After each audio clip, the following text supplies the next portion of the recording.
শত্রুদের সাথে তিনি কেমন আচরণ করেছেন। আল্লাহ আল্লাহ আল্লাহ আল্লাহ। তায়েফের ময়দানে রক্তাক্ত হয়েছেন, রক্তাক্ত। পাহাড় রক্ষী ফেরেশতারা বলে, নবী আপনাকে রক্তাক্ত করেছে? তায়েফে কেন গেছিলেন বিশ্বনবী? জমির বায়না করতে না?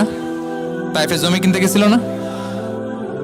তায়েফবাসীকে জাহান্নামের আগুন থেকে বাঁচাতে রক্তাক্ত করা হয়েছে। পাহাড় রক্ষী ফেরেশতারা বললেন, নবী একটা আদেশ দেন, দুই দিক থেকে চাপা মেরে পুরো তায়েফবাসীকে মাটির সাথে মিশিয়ে ফেলবো, মাটির সাথে মিশে যাবে। বিশ্বনবী বললেন, না না, তারা হয়তো ঈমান আনে নাই, তাদের ভবিষ্যৎ প্রজন্মের কেউ না কেউ লা ইলাহা পড়বে, কেউ না কেউ লা ইলাহা জপবে। তাই হয়েছে।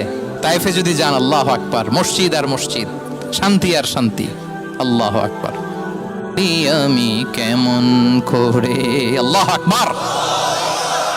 উহুদের ময়দানে দাঁত শহীদ হয়েছে, রক্তাক্ত হয়েছেন, হেলমেট ভেঙে কপালে পাথর ঢুকেছে। ফেরেশতারা বললেন, আদেশ দেন উহুদ পাহাড় তাদের ঘাড়ের উপরে বসিয়ে দেয়। বিষ্ণু বললেন না, বিষ্ণু বললেন না। আল্লাহুম্মা হদি কওমি ফাইন্নাহুম লা ইয়ালামুন। আল্লাহ আমার কওমকে ক্ষমা করে দেন, ওরা বুঝে নাই। দেখেন, শুধু ক্ষমাই চান নাই যে আল্লাহ ওদেরকে মাফ করে দেন, ও কৈফিয়ত দিয়েছেন আল্লাহকে, এক্সকিউজ দিয়েছেন। আল্লাহ কেন কেন ক্ষমা করবেন? কারণ ওরা বুঝে নাই। এক্সকিউজ দিয়েছেন, তাদের হয়ে কৈফিয়ত দিয়েছেন। এই ছিল শত্রুদের সাথে বিশ্বনবীর আচরণ। যুদ্ধের ময়দানে ঘোষণা দিতেন, খবরদার ওদের নারীদের গায়ে হাত দিবে না, শিশুদের গায়ে হাত দিবে না, গবাদি পশু মারবে না, কোন পাদ্রীর গায়ে হাত দিবে না। গোটা বিশ্বের কেউ, কোন যুদ্ধের সেনাপতি যুদ্ধের ময়দানে এমন মানবতা দেখাতে পারে না। চিল্লায় বলেন ঠিক কিনা?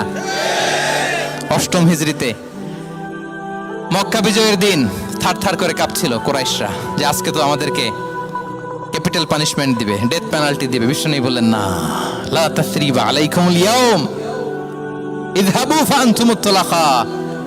4-5 জনকে তিনি শাস্তি দিয়েছেন, গণহারে শত শত হাজার হাজার পরিবারকে তিনি ক্ষমা করে দিয়েছেন। বললেন, তোমরা আমার ভাই, ভাই ভাইয়ের সাথে যেরকম আচরণ করবে, ইউসুফ তার ভাইদের সাথে যা করেছে আমি তাই করব, আমি ক্ষমা করে দিলাম। আল্লাহু আকবার। এ ছিল শত্রুদের সাথে আচরণ। শেষ কথা বলি, শেষ কথা হচ্ছে প্রাণীর সাথে বিশ্বনবীর কেমন আচরণ ছিল। প্রাণীর সাথে একবার এক আনসারের খেজুর বাগানে ঢুকলেন, ঢুকে দেখেন একটা উট কাঁদে। কি কাঁদে? কানে কানে এসে বিশ্বনবীকে কি যেন বলে যায়। বিশ্বনবী রেগে বললেন, এই উটের মালিক কে? এক আনসারী সাহাবী বললেন, ইয়া রাসূলুল্লাহ আমি। বিশ্বনবী বললেন, তোমার কি ভয় হয় না আল্লাহর? কলিজার মধ্যে আল্লাহর ভয় নাই? আল্লাহ তাআলা দয়া করে ওটের মালিক তোমাকে বানিয়েছে, ওট কানে কানে এসে আমাকে বলেছে তুমি তাকে কয়দিন ধরে খাবার দাও নাই, আর তাকে দিয়ে কাজ করিয়েছ অনবরত। খবরদার, কিয়ামতের দিন আল্লাহ তাআলা জালিমের কাতারে তোমাকে দাঁড় করাবে। প্রাণীর জন্য বিষ্ণু ইসা ইসলাম কত দয়াদ্র ছিলেন।